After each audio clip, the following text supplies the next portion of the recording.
on a beaucoup parlé de la distinction Torah orale, Torah écrite.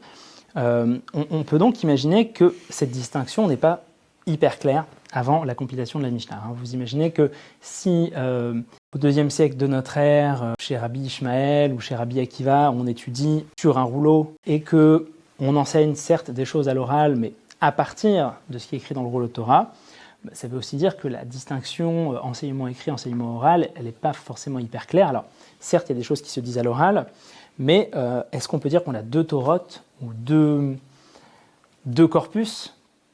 Pas forcément. Si, de toutes les façons, ce qui est à l'oral est là parce qu'il y a un support qui est un support écrit. Ouais, donc, l'écrit est comme une espèce de mémo, on va dire, de ce qu'on dit ensuite à l'oral. Alors, même s'il y a des élèves qui prennent des notes de ce que le rave, de ce que l'enseignant dit, de ce que le maître dit, il n'empêche qu'on ne peut pas...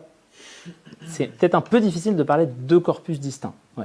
Parce qu'il y a vraiment la centralité du texte de la Torah, et même l'étude qui se fait à l'oral se fait toujours selon l'ordre de la Torah, l'ordre de la Bible.